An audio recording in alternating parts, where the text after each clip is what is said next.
যে সমস্ত ছাত্রছাত্রী তোমরা বার্ডন ইউনিভার্সিটিতে ফার্স্ট সেমিস্টারে তোমরা পড়াশোনা করো, যাদের ফার্স্ট সেমিস্টার এই রিসেন্টলি এক্সাম হয়ে গেল, তাদের যে মাইনর যে পলিটিক্যাল সায়েন্স যে পেপারটা ছিল, মাইনর পলিটিক্যাল সায়েন্স পেপারের যে আমি সাজেশন দিয়েছিলাম, তোমরা ডিসক্রিপশন বক্সে আমি লিঙ্ক দিয়ে দেবো, তোমরা দেখতে পাবে।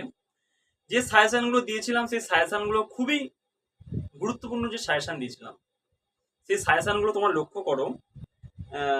সেখানে কিন্তু 100% থেকে 98% কমন পড়েছে।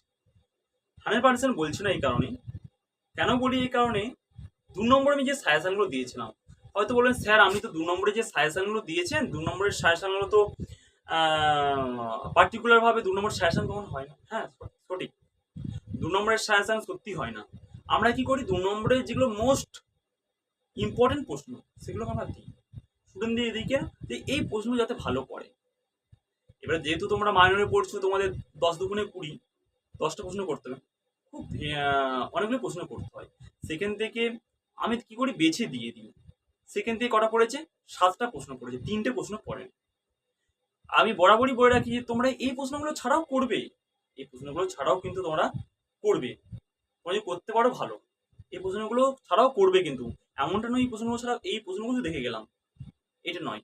ঠিক আছে, 5 নম্বর 10 নম্বর সাজেশন পুরো ফেলে দেবো, যেগুলো বলবো সেগুলো পরীক্ষায় পড়ে। আর যদি আমি বলতাম 5 নম্বর 10 নম্বর যদি সাজেশন দিয়ে তোমাদের বলতাম যে এগুলো 100% পড়েছে, আমি 100%ই বলতাম যে হ্যাঁ পড়েছে। কিন্তু যেহেতু আমি 2 নম্বর দিয়েছিলাম, 2 নম্বর 7টা পড়েছে, আমার সেখানে বলতাম 98% কম পড়েছে তোমাদের। তাহলে এই জন্য তোমাদের একটা কথা বলে রাখি, যে যে প্রশ্নগুলো তোমাদের বলেছি দেখো 10 নম্বরের, এই প্রশ্নগুলো সবই পড়েছে। কি পড়েছে দেখো, রাজনীতি সম্পর্কে রাষ্ট্র সম্পর্কে আদর্শবাদী তত্ত্বটি সমালোচনামূলক আলোচনা করো, এই প্রশ্নটা পড়েছে। সার্বভৌমিকতার বহুত্ববাদী তত্ত্বটি ব্যাখ্যা করো, এটা পড়েছে। সাম্য স্বাধীনতা সম্পর্ক আলোচনা করো, এই প্রশ্নটা পরীক্ষায় পড়েছে।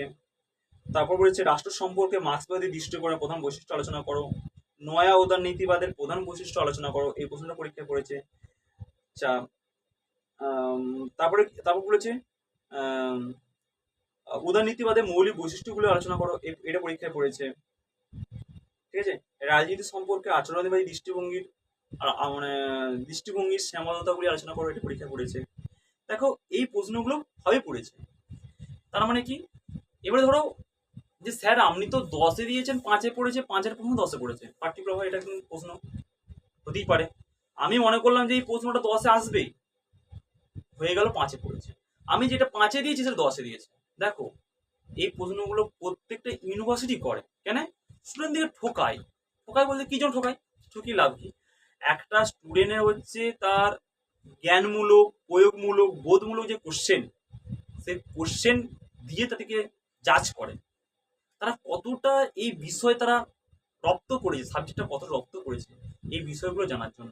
আমি 5-এর জন্য করে গেছি, কিন্তু পড়ে গেছে 10-এর জন্য, কিন্তু 10-এর প্রশ্ন 5-এ পড়ে গেছে। দেখো এরকম সেমই হয়েছে আমার সাজেশনটাই। সেম বলতে কি, পুরোটাই ম্যাক্সিমাম 50% 10-এ দিয়েছি, যেগুলো 10-এ যেগুলো দিয়েছি সেগুলো 5-এ পড়েছে, 5-এ পড়েছে, 10-এ পড়েছে। এইটা কোনো ঘাবড়াবার কোনো কারণ নেই যে স্যার 5-এর প্রশ্ন আমি তো একটু সেভাবে লিখেছি, কিন্তু আমরা যেভাবে নোটগুলো লিখাই বা স্টুডেন্টদিকে, 5-এর প্রশ্নটা এমনভাবে লিখা যাতে 10-এ পড়লেও লিখতে পারে, আবার 10-এর প্রশ্ন এমনভাবে লিখে 5-এর প্রশ্নও লিখতে পারে। একটু ওদিকে বলি, এটা 10-এ পড়লে 10-এর প্রশ্নগুলো কি করি আমরা, এটা 10-এ, এটা 5-এ পড়ে, তোমরা এই জায়গাটা একটু বাদ দিয়ে বা এই জায়গাটা হালকা ছোট ছোট করে পয়েন্ট করে করে লিখবে। আর 10-এর প্রশ্ন কি করি, 5-এর প্রশ্নগুলোকে আমরা সবসময় 10 একটু অ্যাভারেজ রেখে করি, যাতে একটুকু বাড়িয়ে করি, যাতে এই ছেলেরা 10-এ পড়লেও করতে পারে। ঠিক আছে, তাহলে এই এই প্রশ্নগুলো সবই কমন করেছে।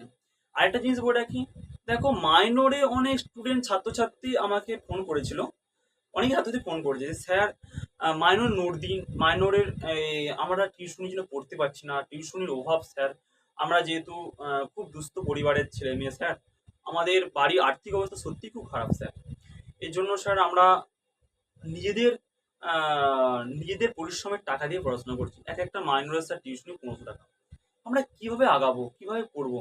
আর তখন তো স্কুল লাইফে এত টাকা পয়সা লাগতো না, কলেজে অ্যাডমিশন ফিস, আবার টিউশনি ফিস, আবার তোমার যে হারে আবার রিচার্জ বেড়ে গেছে, মোবাইলে রিচার্জ বলো, বিভিন্ন রকম ফর্ম ফিল আপ বলো, আদার্স কত কি, বাবা মা তো জানতে পারছে না স্যার, তখন নিজেদের কি হচ্ছে, কোনো একটা কাজ করতে হচ্ছে। আমরা কি হচ্ছে এত টাকা দিয়ে পড়তেও পারছি না, কিছু করতে পারছি না। দেখো, যারা সত্যিকারের দুস্থ পরিবারের ছেলে মেয়ে, যারা সত্যি যারা পড়াশোনা তাদের আগ্রহ আছে, তাদের কথা আমি ভেবেই বলছি। যাদের আগ্রহ নেই তাদেরকেও বলি, দেখো তোমরাও একটু গ্র্যাজুয়েশন পাসটা করো, এমন একটা জীবনের সুযোগ আসবে। হয়তো বলবি যে স্যার আমাদের তো চাকরি বাকরি জীবনে তো এখন পুরো শোচনীয় অবস্থা। দেখো, এই সমস্যাটা হচ্ছে সবাই ভোগ করছে, যে কোনো মানুষই ভোগ করছে।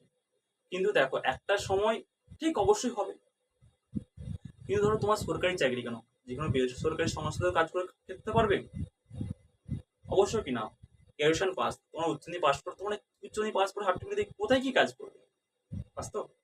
এর জন্য তোমাদের আমি একটা কথা বলি, তোমরা যদি কেউ আহ, সত্যি পড়াশোনা করার ইচ্ছা থাকে, যে তাহলে তোমরা আমার কাছে অনলাইনে মাসিক মাসিক 200 টাকার বিনিময়ে তোমরা, না তোমার মাসিক 150 টাকার বিনিময়ে তোমরা মাইনর সাবজেক্টটা পড়তে পারো। মাসিক 150 টাকার বিনিময়ে তোমরা মাইনর সাবজেক্টটা তোমরা পড়তে পারো আমার কাছে অনলাইন। এবারে বলছি, দেখো মাইনর সাবজেক্টটা তোমরা 2-3 জন মিলে লাইন করলে, বন্ধু ও তো কোনো আমরা তো কেউ টিউশনই নি, তুই আমাকে 50 টাকা দিস, তুই 50 টাকা দিস, তুই 50 টাকা দিস, আমি অনলাইনে রেগুলার ক্লাসটা করবো, তুই 50 টাকা দিস, আমরা 3 জন মিলে নেবো। দেখো, এইটা আমি কেন বললাম? দেখো, এখানে আমি বললাম আমার একটা বিজনেস নয়, এইটা আমার কোনো বিজনেস নয় বলেই বললাম। কেন বিজনেস নয়? যাতে স্টুডেন্টরা যাতে পিছিয়ে না পড়ে, স্টুডেন্ট যাতে উপকার হয়। তাহলে স্যার আপনি যখন এতই উপকার করছেন, তাহলে কি জন্য আমাদের কাছে টাকা নিচ্ছেন? দেখো, টাকা নিলে কিন্তু গুরুত্ব থাকে। আজকে আমরা যখন কোনো জিনিস বাজারে কিনতে যাই তখন কি করি? তখন আমরা প্রোডাক্টটা দেখি, তার গুণগত মানটা দিয়ে কিন্তু আমি টাকাটা দিই। যখন দেখবে তুমি টাকাটা দিচ্ছ মানে তখন তুমি আমার কাছ থেকে পড়াশোনাটা বুঝে নিয়ে চেষ্টা করবে। যখন তুমি টাকা পয়সা দিবে না, তোমার তখন অতটা ইন্টারেস্ট থাকবে না। তেমন কিছু নয়, আজকের যুগে 150 টাকাটা কিছুই নয়। আর জীবনে কখনো ভুল পথে পা বাড়াবে না। ভুল পথে বলতে, জীবনে কখনো ডিপ্রেশন হবে না, সবসময় ফ্রি মাইন্ডে থাকবে, ফ্রি ভাবে চলবে, থাকার চেষ্টা করবে। আর আরেকটা বিষয় বলে রাখি, কখনো দেখবে জীবনে তোমাকে পড়াশোনা যদি রেগুলার কন্টিনিউ করো বা পড়াশোনা যদি করো, পড়াশোনা তোমার বেমানি করবে না। নিজের ভালোবাসার মানুষও ছেড়ে চলে যাবে তুমি যদি ঠিকঠাক নিজের পায়ে দাঁড়াতে না পারো। তখন ভালোবাসার মানুষ ছেড়ে চলে যাবে, তখন নিজেকে পুরো একবার বিতৃষ্ণা লাগবে, একাকিত্ব বোধ করবে জীবনে। জীবন নিজের পায়ে আগে দাঁড়াও, সব ঠিক হয়ে যাবে। একটা কথা তোমাদের বলে রাখি, জীবনে 1 তলার ছাদ থেকে কি দেখতে হয় জানো? ঘরের বাড়ি পুরো মোটকাগুলো দেখা যায়। মোটকা মানে গ্রামের ভাষা বলে মোটকা মানে ঘরের যে মানে উপরে যে টালি অংশগুলো দেখা যায়। আর 2 তলার ছাদ থেকে দেখা যায় একটা গ্রামটা দেখা যায়। সেরকম যত বেশি উপরে যাবে তত বেশি ভালো অফার আসবে জীবনে। ভালো প্রতি ছাত্রদেরকেই বলি, ভালো অফার আসবে জীবনে। এই নয় জীবনে হাল ছেড়ে দিলে আমার জীবনে কিছু হবে না। হবে, তোমার মধ্যেই হবে।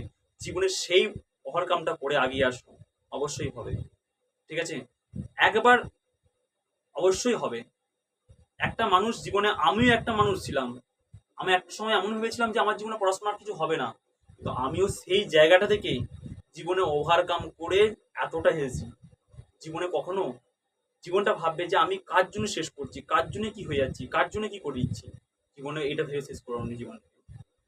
জীবনে উত্থান পতন জীবনে থাকবেই, জীবনে মানুষের জীবনে ভালোবাসা সবই থাকবে। জীবনে যেটা থাকবে না হচ্ছে জীবনে এই সময়টা থাকবে না। এই সময়টাকে যথাযথ ব্যবহার করার চেষ্টা করো। ঠিক আছে, থ্যাংক ইউ অল অফ।